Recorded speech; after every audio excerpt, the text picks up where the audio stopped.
ದಿನವೂ ಗಲ್ಫ್ ರಾಷ್ಟ್ರಗಳಲ್ಲಿ ಯುದ್ಧ ಜೋರಾಗಿದೆ. ಸೌದಿ ಅರೇಬಿಯಾದಲ್ಲಿರುವ ನ್ಯೂಕ್ಲಿಯರ್ ಪ್ಲಾಂಟ್ಗಳ ಮೇಲೆ ಇರಾನ್ ಟಾರ್ಗೆಟ್ ಇಟ್ಟಿದೆ. ಸೋಲಾರ್ ಪ್ಲಾಂಟ್ಗಳ ಮೇಲೆ ಇರಾನ್ ದಾಳಿಗೆ ಸಿದ್ಧತೆ ಮಾಡ್ತಾ ಇದ್ದು, ಸಬೆಲ್, ಅಲಿ, ಬರಾಖಾ, ಮೊಹಮ್ಮದ್ ಬಿನ್ ರಶೀದ್ ಪ್ಲಾಂಟ್ಗಳನ್ನೇ ಇರಾನ್ ಗುರಿಯಾಗಿಸಿದೆ. ಇರಾನ್ಗೆ ಅಮೆರಿಕ ಭೂಸೇನೆ ಏನಾದರೂ ನುಗ್ಗಿಸಿದ್ರೆ ನಾವು ಸುಮ್ಮನಿರಲ್ಲ, ಸೋಲಾರ್ ಪ್ಲಾಂಟ್ಗಳ ಮೇಲೆ ದಾಳಿ ಮಾಡ್ತೇವೆ ಅಂತ ಎಚ್ಚರಿಕೆ ಕೊಟ್ಟಿದ್ದಾರೆ.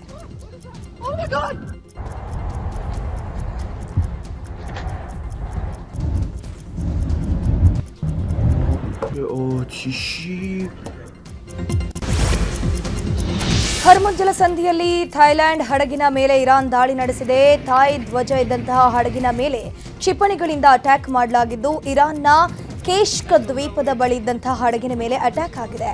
ಮಯೂರಿ ನಾರಿ ಎಂಬ ಹಡಗಿನ ಮೇಲೆ ದಾಳಿಯಾಗಿರುವುದು, ಹಡಗಿನಲ್ಲಿದ್ದ ಸಿಬ್ಬಂದಿ ನಾಪತ್ತೆಯಾಗಿದ್ದಾರೆ.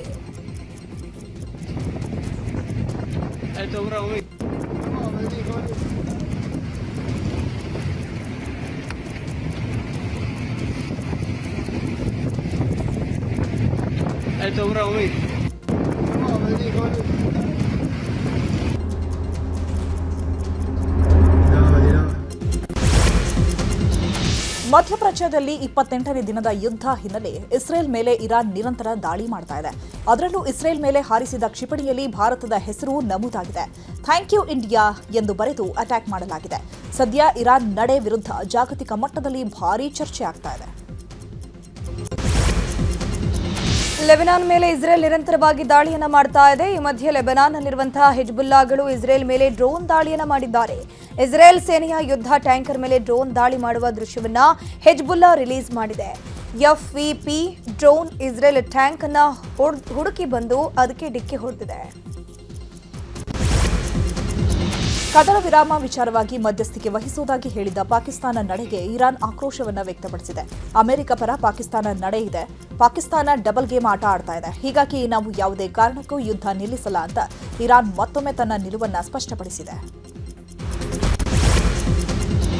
ಯುದ್ಧದ ಎಫೆಕ್ಟ್ನಿಂದ ಲಾಕ್ಡೌನ್ ಪರಿಸ್ಥಿತಿ ಇಲ್ಲ. ದೇಶವನ್ನ ಲಾಕ್ಡೌನ್ ಮಾಡುವ ಅಗತ್ಯವಿಲ್ಲ.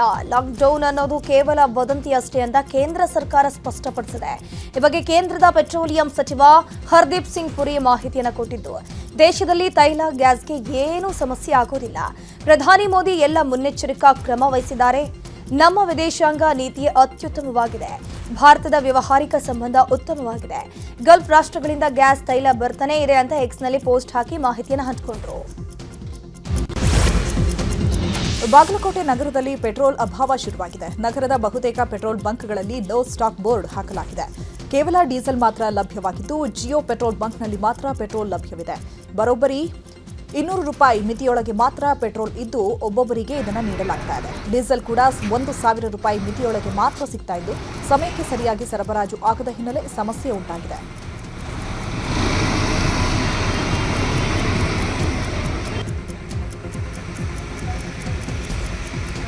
ಇನ್ನು ಕಲಬುರಗಿಯಲ್ಲಿ ತೈಲ ಅಭಾವ ವದಂತಿ ಹಿನ್ನೆಲೆ ಗ್ರಾಮೀಣ ಭಾಗದಲ್ಲಿ ಬ್ಯಾರೆಲ್ಗಳಲ್ಲಿ ಡೀಸೆಲ್ ಪೆಟ್ರೋಲ್ನ ಜನರು ತುಂಬಿಸಿಕೊಳ್ತಾ ಇದ್ದಾರೆ. ಪೆಟ್ರೋಲ್ ಬಂಕ್ಗಳಿಗೆ ಎತ್ತಿನ ಬಂಡಿಗಳಲ್ಲಿ ಬ್ಯಾರೆಲ್ ತಂದು ಪೆಟ್ರೋಲ್ ಡೀಸೆಲ್ನ ಜನರು ತುಂಬಿಸಿಕೊಳ್ತಿದ್ದಾರೆ.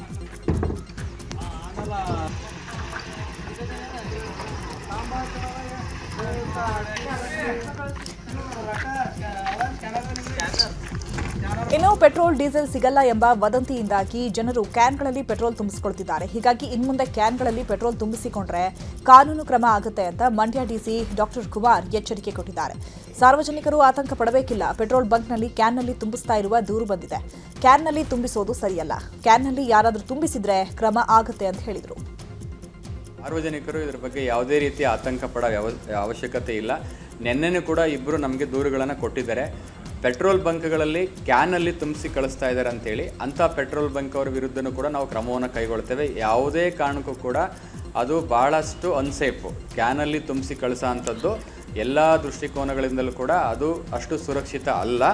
ಆ ದೃಷ್ಟಿಯಿಂದ ನಾವು ಈಗಾಗಲೇ JD ಫುಡ್ ಅವರಿಗೆ ನೋಡಲ್ ಆಫೀಸರ್ ಅಂತ ಮಾಡಿ ಪೆಟ್ರೋಲ್ ಬಂಕ್ ಅವ್ರಿಗೆ ಕರೆದು ಅವರಿಗೆ ಸಭೆಯನ್ನು ಮಾಡಿ ಸೂಚನೆಯನ್ನು ಕೊಟ್ಟಿದ್ದೇವೆ.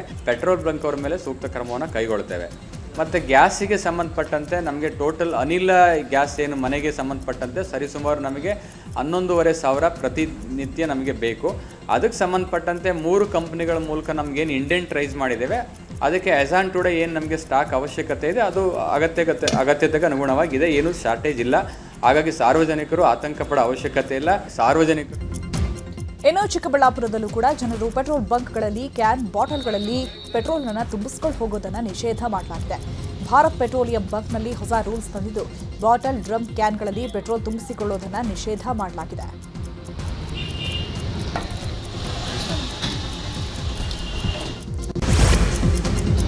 ಮಧ್ಯಪ್ರಾಚ್ಯ ಬಿಕ್ಕಟ್ಟಿನ ನಡುವೆ ದೇಶದ ಜನರಿಗೆ ಕೇಂದ್ರ ಸರ್ಕಾರವು ಗುಡ್ ನ್ಯೂಸ್ ಅನ್ನು ಕೊಟ್ಟಿದೆ. ಪೆಟ್ರೋಲ್, ಡೀಸೆಲ್ ಮೇಲಿನ ಅಬಕಾರಿ ಸುಂಕವನ್ನು ಕಡಿತಗೊಳಿಸಿದೆ. ಪೆಟ್ರೋಲ್ ಮೇಲಿನ ಸುಂಕ 13 ರೂಪಾಯಿಯಿಂದ 3 ರೂಪಾಯಿಗೆ ಮತ್ತು ಡೀಸೆಲ್ ಮೇಲಿನ ಅಬಕಾರಿ ಸುಂಕವನ್ನು 10 ರೂಪಾಯಿಯಿಂದ ಶೂನ್ಯಕ್ಕೆ ಇಳಿಕೆ ಮಾಡಿದೆ. ಯುದ್ಧದ ಬಿಕ್ಕಟ್ಟಿನಿಂದ ಭಾರತೀಯ ತೈಲ ಕಂಪನಿಗಳು ಎದುರಿಸುತ್ತಿರುವಂತಹ ನಷ್ಟವನ್ನು ಸರಿದೂಗಿಸೋಕೆ ಕೇಂದ್ರ ಸರ್ಕಾರ ಈ ನಿರ್ಧಾರವನ್ನು ಕೈಗೊಂಡಿದೆ. ಆದರೆ ಇದರಿಂದ ಗ್ರಾಹಕರಿಗೆ ಯಾವುದೇ ಉಳಿತಾಯವಾಗುವುದಿಲ್ಲ. ಕೇಂದ್ರ ಸರ್ಕಾರ ತೈಲ ಬೆಲೆಯ ಅಬಕಾರಿ ಸುಂಕ ಇಳಿಸಿದ ವಿಚಾರವಾಗಿ ಡಿಸಿಎಂ ಡಿಕೆ ಶಿವಕುಮಾರ್ ರಿಯಾಕ್ಟ್ ಮಾಡಿದ್ದಾರೆ. ಈ ಬಗ್ಗೆ ಬೆಂಗಳೂರಲ್ಲಿ ಮಾತನಾಡಿದ ಅವರು, ಕೇಂದ್ರ ಸರ್ಕಾರ ನಮ್ಮನ್ನ ಕೊಲೆ ಮಾಡ್ತಾ ಇದೆ. ಎಲೆಕ್ಷನ್ಗಾಗಿ ತೈಲ ಬೆಲೆ ಕಡಿಮೆ ಮಾಡಿದೆ. ಕಂಪನಿಯವರು ಕೂಡ ಜಾಸ್ತಿ ಮಾಡಿದ್ದಾರೆ. ಇವತ್ತು 3 ಗಂಟೆಗೆ ಸುರ್ಜೇವಾಲಾ ಬರ್ತಾರೆ. ನಾನು ಸಿಎಂ ಸುರ್ಜೇವಾಲಾ ಅವರು ರಾಜ್ಯದ ಜನರ ಮುಂದೆ ಈ ಬಗ್ಗೆ ಚರ್ಚೆ ಮಾಡ್ತೇವೆ. ಇನ್ನು ಇದೇ ವಿಚಾರವಾಗಿ ಗೃಹ ಸಚಿವ ಪರಮೇಶ್ವರ್ ಕೂಡ ಪ್ರತಿಕ್ರಿಯಿಸಿದ್ದಾರೆ. ಭಾರತ ಸರ್ಕಾರ ನಮ್ಮನ್ನ ಕೊಲೆ ಮಾಡ್ತಾ ಇದೆ. ತೈಲ ಬೆಲೆಯನ್ನು ಜಾಸ್ತಿ ಮಾಡಿಬಿಟ್ಟು ಇವರು ಮಾಡ್ಕೋಬೇಕು, ಎಲೆಕ್ಷನ್ಗೋಸ್ಕರ ಮಾಡಿದ್ದಾರೆ. ಆದರೆ ನೈರಾ ಕಂಪ್ನಿಯವರು ಜಾಸ್ತಿ ಮಾಡಿದ್ದಾರೆ. ಇವತ್ತು 3:15 ಗಂಟೆಗೆ ಸುರ್ಜೇವಾಲಾ ಸಾಹೇಬರು ಬರ್ತಾ ಇದ್ದಾರೆ. ನಾನು CM ಸುರ್ಜೇವಾಲಾ ಆ ವಿಚಾರವನ್ನು ರಾಜ್ಯದ ಜನತೆಗೆ ಬೆಳಕನ್ನು ಚೆಲ್ತಾ ಇದ್ದೀವಿ. ಮುಖ್ಯಮಂತ್ರಿಗಳು, ಹಣಕಾಸಿನ ಸಚಿವರು ಅವರು ಈ ಎಲ್ಲ ಸಾಧಕ ಬಾಧಕಗಳನ್ನು ನೋಡಿ ತೀರ್ಮಾನ ತಗೊಳ್ತಾರೆ. ಒಂದು ವೇಳೆ ಕ್ಯಾಬಿನೆಟಲ್ಲಿ ಚರ್ಚೆ ಆಗಬೇಕು ಅಂತ ಹೇಳಿದ್ರೆ ಅದನ್ನು ಚರ್ಚೆ ಮಾಡ್ತೀವಿ. ಇಲ್ಲ ಮುಖ್ಯಮಂತ್ರಿಗಳೇ ಅವರ ಇಲಾಖೆಗೆ ಸಂಬಂಧಪಟ್ಟಂಥ ವಿಚಾರ ಆಗಿರೋದ್ರಿಂದ ಅವರು ಕೂಡ ನೀವು ಡಿಸಿಷನ್ ತಗೋಬೋದು, ಆಮೇಲೆ ರ್ಯಾಟಿಫೈ ಮಾಡ್ಕೋಬೋದು ಕ್ಯಾಬಿನೆಟಲ್ಲಿ. ಅವರಿಗೆ ಅಧಿಕಾರ ಇದೆ. ಮುಖ್ಯಮಂತ್ರಿ ಮಧ್ಯಪ್ರಾಚ್ಯದಲ್ಲಿ ಯುದ್ಧ ಸಂಘರ್ಷ ವಿಚಾರವಾಗಿ ಚರ್ಚಿಸೋಕೆ ಪ್ರಧಾನಿ ನರೇಂದ್ರ ಮೋದಿ ಇಂದು ಎಲ್ಲ ರಾಜ್ಯಗಳ ಸಿಎಂಗಳ ಸಭೆ ಕರೆದಿದ್ದಾರೆ. ಆದರೆ ಮೋದಿ ಜೊತೆಗಿನ ಸಭೆಗೆ ಸಿಎಂ ಸಿದ್ದರಾಮಯ್ಯ ಗೈರಾಗೋ ಸಾಧ್ಯತೆ ಇದೆ. ಆಹಾರ ಸಚಿವ ಎಚ್ ಮುನಿಯಪ್ಪ ಈ ಸಭೆಯಲ್ಲಿ ಭಾಗವಹಿಸಲಿದ್ದಾರೆ. ಮಧ್ಯಪ್ರಾಚ್ಯ ರಾಷ್ಟ್ರಗಳಲ್ಲಿ ಯುದ್ಧ ಹಿನ್ನೆಲೆ ಜಾಗತಿಕ ಮಾರ್ಕೆಟ್ನಲ್ಲಿ ರೂಪಾಯಿ ಮೌಲ್ಯ ಕುಸಿತ ಕಂಡಿದೆ. ಅಮೆರಿಕನ್ ಡಾಲರ್ ಎದುರು ಭಾರತದ ರೂಪಾಯಿ ಮೌಲ್ಯ 94ಕ್ಕೆ ಇಳಿಕೆಯಾಗಿದೆ. ಮಧ್ಯಪ್ರಾಚ್ಯದಲ್ಲಿ ನಡೀತಾ ಇರುವ ಸಂಘರ್ಷದ ಪರಿಣಾಮವಾಗಿ ರೂಪಾಯಿ ಈ ವರ್ಷ ಆರಂಭದಲ್ಲೇ ಮೌಲ್ಯ ಕಳೆದುಕೊಳ್ತಾ ಇದೆ. ಗ್ಯಾಸ್ ಸಿಲಿಂಡರ್ಗಿಂತ ನಮಗೆ ಒಲೆನೇ ಬಹಳ ಚೆನ್ನಾಗಿದೆ ಅಂತ ಕೊಪ್ಪಳದ ಖಾನಾವಳಿ ಮಾಲೀಕ ಗುದ್ನೇಯ ಸ್ವಾಮಿ ಹೇಳಿದ್ದಾರೆ. ಕೊಪ್ಪಳದ ಗಂಜ್ ಪ್ರದೇಶದಲ್ಲಿರುವ ಖಾನಾವಳಿಯಲ್ಲೂ ಸಿಲಿಂಡರ್ ಸಮಸ್ಯೆ ಕುರಿತಾಗಿ ಮಾತನಾಡಿದ ಮಾಲೀಕರು, ಒಲೆಯಲ್ಲಿ ಕುದ್ದಷ್ಟು ಅಡುಗೆ ಸಿಲಿಂಡರ್ನ್ಯಾಗ ಕುದಿಯೋದಿಲ್ಲ. ನಾವು 25 ವರ್ಷದಿಂದ ಸೌದೆ ಒಲೆಯಲ್ಲೇ ಅಡುಗೆ ಮಾಡ್ತಿದ್ವಿ. ಈಗ 1 ವರ್ಷದಿಂದ ಅಡುಗೆ ಅನಿಲ ಬಳಸ್ತಿದ್ವಿ. ಈಗ ಸಿಲಿಂಡರ್ ಸಿಗೋದಿಲ್ಲ, ಹೀಗಾಗಿ ಮತ್ತೆ ಒಲೆಯಲ್ಲೇ ಅಡುಗೆ ಮಾಡ್ತಿದ್ದೀವಿ. ಒಲೆಯಲ್ಲಿ ಮಾಡುವ ಅಡುಗೆ ರುಚಿ ಹಾಗೂ ಬೇಗ ಆಗತ್ತೆ ಅಂತ ಹೇಳಿದ್ರು. ಗ್ಯಾಸ್ ನಿರ್ಣಯಮಾನ ಆಗಿ ಹೋಗ್ಬೇಕು ಸರ್. ನಮ್ಗೆ ಮೊದಲಾಗಿ ಹೆಂಗಿತ್ತು ಅದ ಚಲೋ ಐತಿ. ಯಾಕಂದ್ರೆ ಅಡಿಗೆ ಚೆನ್ನಾಗಾಗುತ್ತೆ ಇದ್ರ ಮೇಲೆ, ಆರೋಗ್ಯಕ್ಕೆ ಒಳ್ಳೇದೈತೆ. ನಾವು ಬೇರೆ ಕಡೆಗಳಿಂದ ತಯಾರು ಮಾಡ್ತೇವೆ ಅಡಿಗೆನ. ಇದರಿಂದ ಉಂಡಾರಿಗೇನು ಆರೋಗ್ಯಕ್ಕೆ ಒಳ್ಳೇದಾಗುತ್ತೆ ಸರ್. ಆಮೇಲೆ ಇದು ಅಡಿಗೆ ಚೆನ್ನಾಗಿ ಬೆನೀತಿ. ಒಂದು ವರ್ಷ ಬಳಸಿವಿ ಸರ್. ನಾವು 25 ವರ್ಷದೊಳಗೆ 1 ವರ್ಷ ಗ್ಯಾಸ್ ಬಳಸಿರೋದು. ಇವಾಗ ಇಲ್ಲ ಅಂದ್ಬಿಟ್ರೆ ನಮ್ಮ ಉದ್ಯೋಗ ನಾವು ಒಲೆ ಮೇಲೆ ಮಾಡ್ತೇವೆ ಸರ್. ಕಟ್ಟಿಗೆ ಹಳೆ ಮನೆ ಹಳ್ಳಿಯಲ್ಲಿ ಸಿಗ್ತಾವೆ ಸರ್. ಮನೆ ಕೆಡಿ ಬರ್ತಾರಲ್ಲ ಅವನ್ನ ತಂದು ಅಲ್ಲಿ ಹೇಳಿಬಿಡ್ತೀವಿ, ತಂದು ಹಾಕ್ತಾರೆ ಸರ್. ಟನ್ ಗಟ್ಟಲೆ ಹಾಕ್ತಾರೆ. ಟನ್ನಿಗೆ 3,000, 3,500 ಹಿಂಗೆ ಎತ್ತು ಕಮ್ಮಿ ಆಗತ್ತೆ ಸರ್. ಇಲ್ಲಿ ಬರೀ ನಮ್ಗೆ ಬರೋದು ಲೇಬರ್ಸ್, ಬಡ ಜನ. ಗ್ಯಾಸಿಗೆ ಇದಕ್ಕೆ ಸಂಬಂಧ ಇಲ್ಲ ಬಿಡ್ರಿ ಸರ್. ಗ್ಯಾಸ ಲೇಟ್ ಆಗುತ್ತೆ ಅಡಿಗೆ ನಮ್ಗೆ. ಇದ್ರ ಮ್ಯಾಗ ಆಗ್ಲತ್ತಾಗತ್ತೆ ಸರ್ ಕಟ್ಟಿಗೆ ಮೇಲೆ ಗ್ಯಾಸ್. ಯುದ್ಧದಿಂದಾಗಿ ಭಾರತದಲ್ಲಿ ತೈಲ ಅಭಾವತೆ ಉಂಟಾಗಿದೆ. ದೇಶದ ಹಲವೆಡೆ LPG ಸಿಲಿಂಡರ್ ಕೊರತೆ ಉಂಟಾಗಿದೆ. ಈ ಮಧ್ಯೆಯೇ ಸಿಲಿಂಡರ್ ಕಳ್ಳತನ ಕೂಡ ಹೆಚ್ಚಾಗಿದೆ. ಹೈದರಾಬಾದ್ನ ಅಲ್ಕಾಪುರ್ ಟೌನ್ಶಿಪ್ ಬಳಿಯ ನರಸಿಂಗಪುರಿಯಲ್ಲಿ ಹಾಡಹಗಲೇ ಸಿಲಿಂಡರ್ ಕಳ್ಳತನ ಮಾಡಿದ್ದಾರೆ. ಮನೆ ಮುಂದೆ ನಿಲ್ಲಿಸಿದ್ದ ಸಿಲಿಂಡರ್ ತುಂಬಿದ ವಾಹನದಿಂದ 1 ಸಿಲಿಂಡರ್ ಕದ್ದು ಕಳ್ಳರು ಬೈಕ್ನಲ್ಲಿ ಎಸ್ಕೇಪ್ ಆಗಿದ್ದಾರೆ. ಕಳ್ಳತನದ ದೃಶ್ಯ ಸಿಸಿಟಿವಿಯಲ್ಲಿ ಕ್ಯಾಪ್ಚರ್ ಆಗಿದೆ.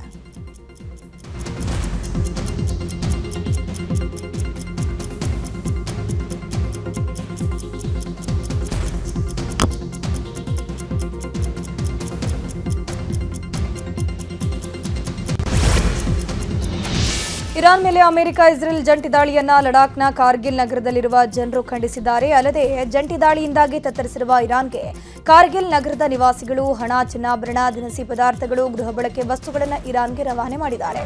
ಅಲ್ಲದೆ ಇರಾನ್ ಪರ ಘೋಷಣೆಗಳನ್ನು ಕೂಗಿದ್ದಾರೆ.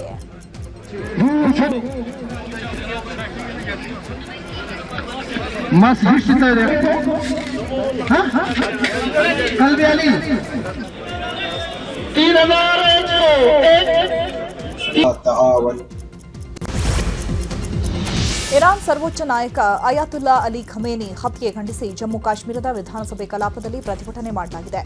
ಎನ್ಸಿ ಶಾಸಕರು ಸದನದ ಒಳಗೆ ಖಮೇನಿ ಫೋಟೋ ಹಿಡಿದು ಹತ್ಯೆ ಖಂಡಿಸಿ ಪ್ರತಿಭಟನೆ ನಡೆಸಿದ್ದಾರೆ. ಬಳಿಕ ಸದನದ ಹೊರಗೆ ಬಂದು ಕೂಡ ಪ್ರತಿಭಟನೆ ಮುಂದುವರೆಸಿದ್ದು ಅಮೆರಿಕ ಇಸ್ರೇಲ್ ಜಂಟಿ ದಾಳಿಗೆ ಆಕ್ರೋಶ ವ್ಯಕ್ತಪಡಿಸಿದ್ದಾರೆ.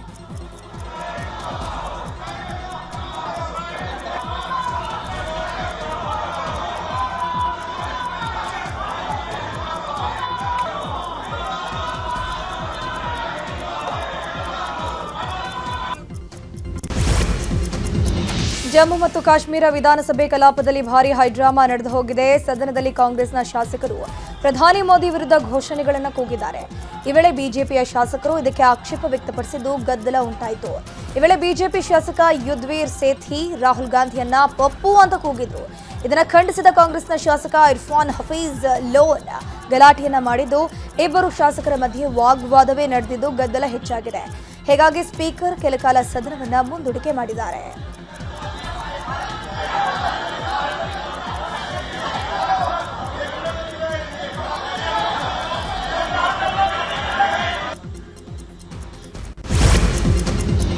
ಸದನದಲ್ಲೂ ಐಪಿಎಲ್ ಟಿಕೆಟ್ ಹವಾ ಜೋರಾಗಿದೆ. ಟಿಕೆಟ್ಗಾಗಿ ಬಿಜೆಪಿ ಶಾಸಕರು, ಕಾಂಗ್ರೆಸ್ ಶಾಸಕರು ಬೇಡಿಕೆ ಇಟ್ಟಿದ್ದಾರೆ.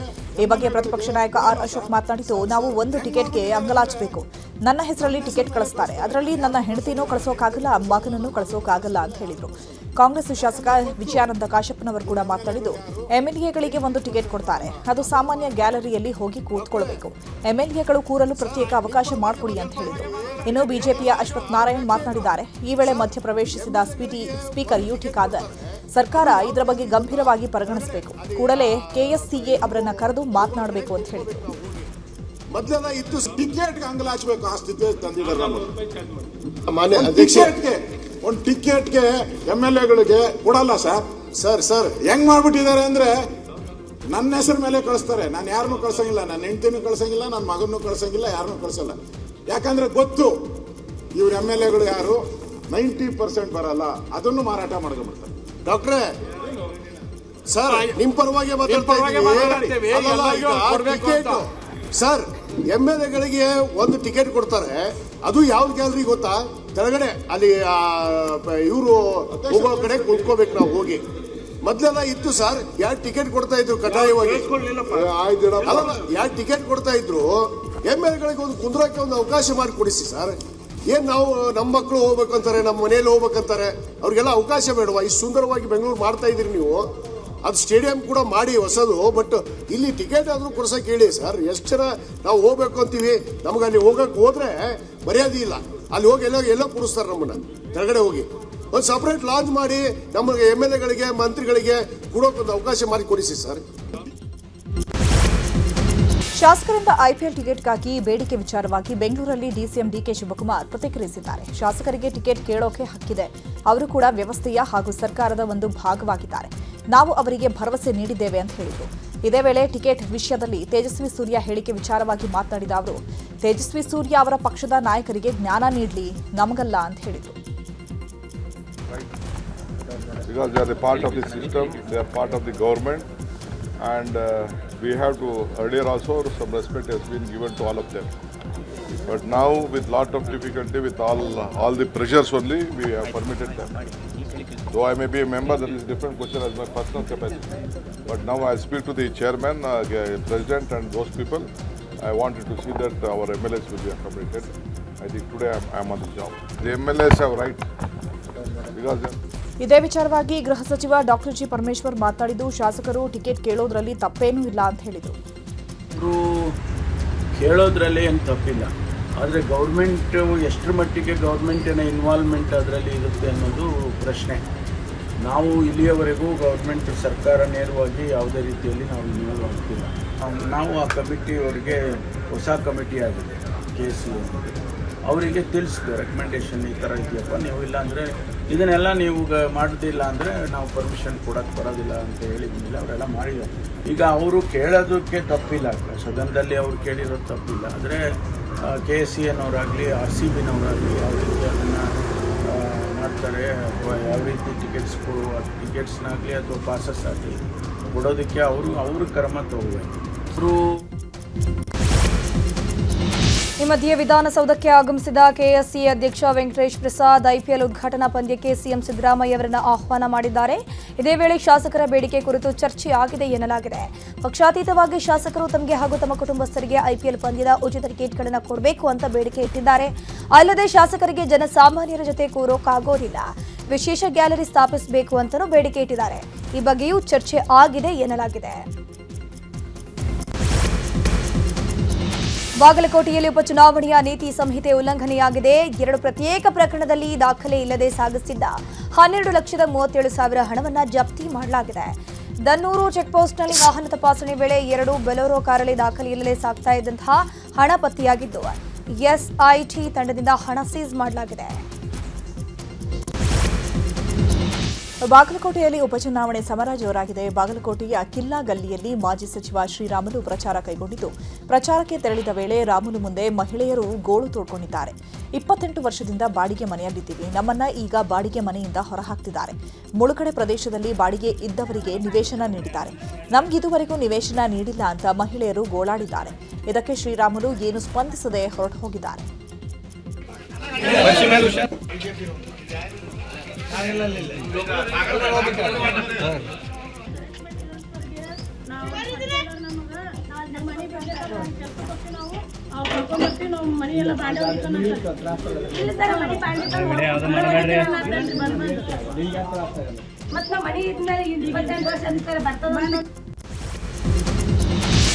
ಬೈ ಎಲೆಕ್ಷನ್ ಪ್ರಚಾರದ ಕಣಕ್ಕಿಳಿಯೋಕೆ ಬಿಜೆಪಿ ರೆಡಿಯಾಗಿದೆ. ಸ್ಟಾರ್ ಪ್ರಚಾರಕರ ಪಟ್ಟಿಗೆ ಎಲೆಕ್ಷನ್ ಕಮಿಷನ್ ಒಪ್ಪಿಗೆ ಕೊಟ್ಟಿದ್ದು ಮಾಜಿ ಸಿಎಂ BS ಯಡಿಯೂರಪ್ಪ, ಕೇಂದ್ರ ಸಚಿವ ಪ್ರಹ್ಲಾದ್ ಜೋಶಿ, ರಾಜ್ಯಾಧ್ಯಕ್ಷ BY ವಿಜಯೇಂದ್ರ, ರಾಜ್ಯ ಬಿಜೆಪಿ ಉಸ್ತುವಾರಿ ರಾಧಾ ಮೋಹನ್ ದಾಸ್ ಅಗರ್ವಾಲ್, ವಿಧಾನಸಭೆ ಪ್ರತಿಪಕ್ಷ ನಾಯಕ ಆರ್ ಅಶೋಕ್, ಛಲವಾದಿ ನಾರಾಯಣಸ್ವಾಮಿ, ಜೆಡಿಎಸ್ನಿಂದ ಕೇಂದ್ರ ಸಚಿವ HD ಕುಮಾರಸ್ವಾಮಿ, HD ರೇವಣ್ಣ, ಸಂಸದ ಮಲ್ಲೇಶ್ ಬಾಬು ಪ್ರಚಾರವನ್ನು ನಡೆಸಲಿದ್ದಾರೆ. ದಾವಣಗೆರೆ ದಕ್ಷಿಣ ಕ್ಷೇತ್ರದಲ್ಲಿ ಪೈಲ್ವಾನ್ ಸಾದಿಕ್ ಅವರ ಮನವೊಲಿಕೆ ವಿಫಲವಾಗಿದೆ. ಈ ಹಿನ್ನೆಲೆ ನ್ಯೂಸ್ 18 ಜೊತೆ ಶಾಸಕ ರಿಜ್ವಾನ್ ಅರ್ಷದ್ ಮಾತನಾಡಿದ್ದಾರೆ. ನಾವು ಅಲ್ಲಿ ತಲುಪಲು ತಡವಾಯಿತು, 3 ಗಂಟೆಯೊಳಗೆ ಹೋಗಬೇಕಾಗಿತ್ತು. ನಮ್ಮಿಂದಲೇ ಸ್ವಲ್ಪ ಲೋಪ ಆಗಿರಬಹುದು. ಮುಂಚಿತವಾಗಿ ಹೋಗಿದ್ರೆ ನಾಮಪತ್ರ ವಾಪಸ್ ಪಡಿತಾ ಇದ್ರು. ಈಗಲೂ ಕಾಂಗ್ರೆಸ್ ಅಭ್ಯರ್ಥಿಗೆ ಬೆಂಬಲ ಸೂಚಿಸುವ ವಿಶ್ವಾಸ ಇದೆ. ನಾನು ನಿರಂತರ ಸಂಪರ್ಕದಲ್ಲಿದ್ದೇನೆ. ನಾವೆಲ್ಲ ಕುಟುಂಬದ ಸದಸ್ಯರು. ಈಗಾಗಲೇ ಒಂದು ತೀರ್ಮಾನ ಆಗಿದೆ. ರಾಜಕಾರಣ ನಿಂತ ನೀರಲ್ಲ. ಪೈಲ್ವಾನ್ ಸಾದಿಕ್ ಕಾಂಗ್ರೆಸ್ ಬೆಂಬಲಿಸುತ್ತಾರೆ. 11 ಜನ ಬಂಡಾಯ ಅಭ್ಯರ್ಥಿಗಳು ನಾಮಪತ್ರ ವಾಪಸ್ ಪಡೆದಿದ್ದಾರೆ. ನಮ್ಮ ಸಮುದಾಯದ ಮುಖಂಡರ ಜೊತೆಗೂ ಸಂಪರ್ಕದಲ್ಲಿದ್ದೇವೆ ಅಂತ ಶಾಸಕ ರಿಜ್ವಾನ್ ಅರ್ಷದ್ ಹೇಳಿದ್ದಾರೆ. ನಾವಲ್ಲಿ ತಲುಪೋದಕ್ಕೆ ತಡ ಆಯಿತು. 3 ಗಂಟೆ ಸಮಯ, ಕೊನೆ ಸಮಯದ ಒಳಗಡೆ ಹೋಗಬೇಕಾಗಿತ್ತು. ಸ್ವಲ್ಪ ತಡ ಆಯಿತು. ಸೊ ನ್ಯಾಚುರಲಿ ಆ ಟೈಮ್ ಆದ ನಂತರ ವಿಡ್ರಾ ಮಾಡೋಕ್ಕೆ ಬರೋದಿಲ್ಲ. ಆದರೆ ನಾವು ಅವ್ರನ್ನ ಮಾತಾಡಿದ್ದೀವಿ. ಅವರು ನಮ್ಮ ಪಕ್ಷದ ಒಬ್ಬ ಮುಖಂಡರು, ದೀರ್ಘಕಾಲ ನಮ್ಮ ಪಕ್ಷದಲ್ಲೇ ಇದ್ದು ರಾಜಕಾರಣ ಮಾಡಿರ್ತಕ್ಕಂಥವ್ರು. ಸೊ ಕಾಂಗ್ರೆಸ್ ಪಕ್ಷದ ಅಭ್ಯರ್ಥಿಗೆ ಅವರು ಬೆಂಬಲ ಸೂಚಿಸ್ತಾರೆ ಅಂತ ನನಗೆ ನಂಬಿಕೆ ಇದೆ. ಅಲ್ಲಿನ ಅಲ್ಪಸಂಖ್ಯಾತರು ಕಾಂಗ್ರೆಸ್ ಪರವಾಗಿ ಕಾಂಗ್ರೆಸ್ ಬೆಂಬಲಕ್ಕೆ ನಿಲ್ತಾರೆ ಅಂತ ನನಗೆ ವಿಶ್ವಾಸ ಇದೆ. ಪೈಲ್ವಾನ್ ಸಾದಿಕ್ ಅವರು ಕೂಡ ನಮ್ಮ ಜೊತೆಗಿರ್ತಾರೆ ಅಂತ ನನಗೆ ವಿಶ್ವಾಸ ಇದೆ. ನಾವು ದಾವಣಗೆರೆ ದಕ್ಷಿಣ ಕ್ಷೇತ್ರದಲ್ಲಿ ಕಾಂಗ್ರೆಸ್ಗೆ ಬಂಡಾಯ ಹಿನ್ನೆಲೆ ಗೃಹ ಸಚಿವ ಪರಮೇಶ್ವರ್ ಪ್ರತಿಕ್ರಿಯೆ ನೀಡಿದ್ದಾರೆ. ಚುನಾವಣೆಗಳಲ್ಲಿ ಬಂಡಾಯ ಮಾಮೂಲಿ, ನಾವು ಅದನ್ನೆಲ್ಲ ಪರಿಹರಿಸಿಕೊಂಡು ಹೋಗ್ತೇವೆ. ಎಲ್ಲ ಪಕ್ಷಗಳಲ್ಲೂ ಬಂಡಾಯ ಇದ್ದೇ ಇರುತ್ತೆ ಅಂತ ಹೇಳಿದರು. ನಡೀತಾ ಇರುತ್ತೆ. ಚುನಾವಣೆಯಲ್ಲಿ ಬೇಕಾದಂಗೆ ನಮ್ಮ ಪಕ್ಷದವರು ಬಂಡಾಯವಾಗಿ ನಿಲ್ತಾರೆ, ಬೇರೆ ಪಕ್ಷದವರು ಅವ್ರವ್ರ ಪಕ್ಷದವರು. ಈಗ BJPಯಲ್ಲಿ ಬಂಡಾಯ ಇಲ್ವಾ, ಆ ಥರ ನಿಲ್ತಾರೆ. ನಾವು ಅದನ್ನೆಲ್ಲ ಸಾಲ್ವ್ ಮಾಡಿಕೊಂಡೇ ಹೋಗ್ತೀವಿ. ಜನ ಅದನ್ನೆಲ್ಲ ನೋಡಿ ತೀರ್ಮಾನ ಮಾಡ್ತಾರೆ. ಈಗ ಮಾಮೂಲಿ ನಡೀತಾ ಇರುತ್ತೆ. ಚುನಾವಣೆಯಲ್ಲಿ ಬೇಕಾದಂಗೆ ನಮ್ಮ ಪಕ್ಷದವರು ಬಂಡಾಯವಾಗಿ ನಿಲ್ತಾರೆ, ಬೇರೆ ಪಕ್ಷದವರು ಅವ್ರವ್ರ ಪಕ್ಷದವರು. ಈಗ BJPಯಲ್ಲಿ ಬಂಡಾಯ ಇಲ್ವಾ, ಆ ಥರ ನಿಲ್ತಾರೆ. ನಾವು ಅದನ್ನೆಲ್ಲ ಸಾಲ್ವ್ ಮಾಡಿಕೊಂಡೇ ಹೋಗ್ತೀವಿ. ಜನ ಅದನ್ನೆಲ್ಲ ನೋಡಿ ತೀರ್ಮಾನ ಮಾಡ್ತಾರೆ. ದಾವಣಗೆರೆ ದಕ್ಷಿಣ ಉಪಚುನಾವಣೆಯಲ್ಲಿ ಬಿಜೆಪಿ ಅಬ್ಬರದ ಪ್ರಚಾರ ನಡೆಸಿದೆ. ಇಂದು ರಾಮನವಮಿ ಹಿನ್ನೆಲೆಯಲ್ಲಿ ಬಿಜೆಪಿ ಅಭ್ಯರ್ಥಿ ಶ್ರೀನಿವಾಸ ದಾಸ ಕರಿಯಪ್ಪ ಜಯದೇವ ಸರ್ಕಲ್ನಲ್ಲಿರುವ ಶ್ರೀರಾಮನ ದೇವಸ್ಥಾನದಲ್ಲಿ ಪೂಜೆ ಸಲ್ಲಿಸಿ ಪ್ರಚಾರವನ್ನು ಮಾಡಿದರು.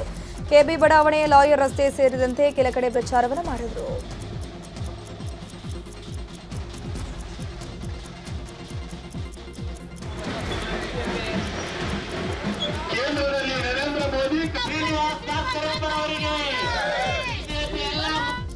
ದಾವಣಗೆರೆ ದಕ್ಷಿಣದಲ್ಲಿ ಉಪಸಮರ ಅಖಾಡ ರಂಗೇರಿದೆ. ಕಾಂಗ್ರೆಸ್ ತೊರೆದು ಬಿಜೆಪಿ ಸೇರ್ಪಡೆಯಾದ ಯುವಕರಿಂದ ಉರುಳು ಸೇವೆಯನ್ನ ಮಾಡಲಾಗಿದೆ.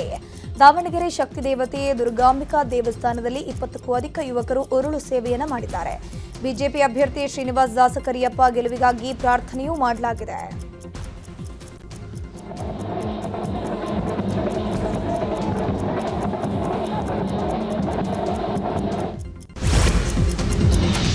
ಮೂಲ ಸೌಕರ್ಯಗಳೇ ಇಲ್ಲದೆ ಅಲೆಮಾರಿ ಕುಟುಂಬ ಪರದಾಡ್ತಿದ್ದಾರೆ. ಚಿತ್ರದುರ್ಗ ಜಿಲ್ಲೆಯ ಮೊಳಕಾಲ್ಮೂರು ಕ್ಷೇತ್ರದ ನಾಯಕನಹಟ್ಟಿಯ 50ಕ್ಕೂ ಹೆಚ್ಚು ಅಲೆಮಾರಿ ಕುಟುಂಬಗಳಿಗೆ ಮನೆಗಳೇ ಇಲ್ಲ.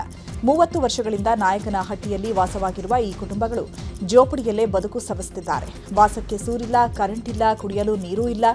ಇರೋದಕ್ಕೆ ಒಂದು ಮನೆ ಕಟ್ಕೊಡ್ಬೇಕು ಅಂತ ಹೇಳಿ ಸರ್ಕಾರಕ್ಕೆ ಈ ಕುಟುಂಬಗಳು ಆಗ್ರಹಿಸಿವೆ. 40 ವರ್ಷಲಿದ್ದ ಬರೀ ಓಟ್ ಒಂದು ಇಸ್ಕೊಂಡು ಹೋಗ್ತಾರೆ ಹೊರತುವಾಗಿ ನಮಗೊಂದು ಜಾಗ ಇಲ್ಲ, ಒಂದು ಸೈಟ್ ಇಲ್ಲ, ಒಂದು ಓದೋ ಮಕ್ಕಳಿಗೆ ಸಲಕರಣೆ ಇಲ್ಲ, ಒಂದು ಯಾತ್ಯಾತವ್ರಿಗೆ ಒಂದು 2 ಮಂಡಿ ಸಂಬಳ ಇಲ್ಲ.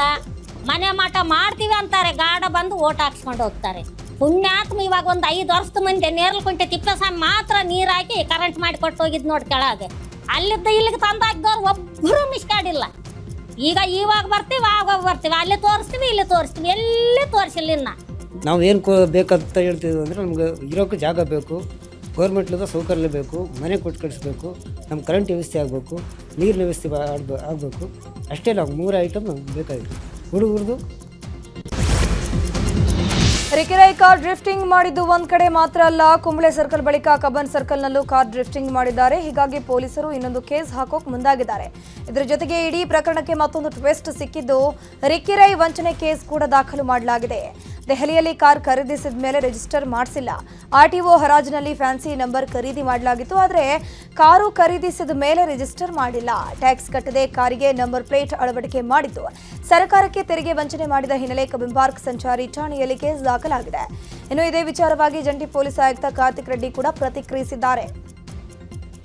ಡ್ರಿಫ್ಟಿಂಗ್ ಪ್ರಕರಣದಲ್ಲಿ ನಾವು ವೆಹಿಕಲ್ ನಂಬರ್ನ ನಾವು ಪರಿಶೀಲನೆ ಮಾಡಿದಾಗ RTOಗೆ ನಾವು ಒಂದು ಲೆಟರ್ ಬರೆದಿದ್ವಿ. ಪ್ರಸ್ತುತ ಆ್ಯಕ್ಚುಲಿ ಆ ವೆಹಿಕಲ್ಲು ಒಂದು DL ರಿಜಿಸ್ಟರ್ಡ್ ವೆಹಿಕಲ್. ಅದು ಇಲ್ಲಿ ರಿಕಿ ರಾಯ್ ಅನ್ನೋರಿಗೆ ಅವರು ಅದನ್ನ ಮಾರಾಟ ಮಾಡಿರ್ತಾರೆ.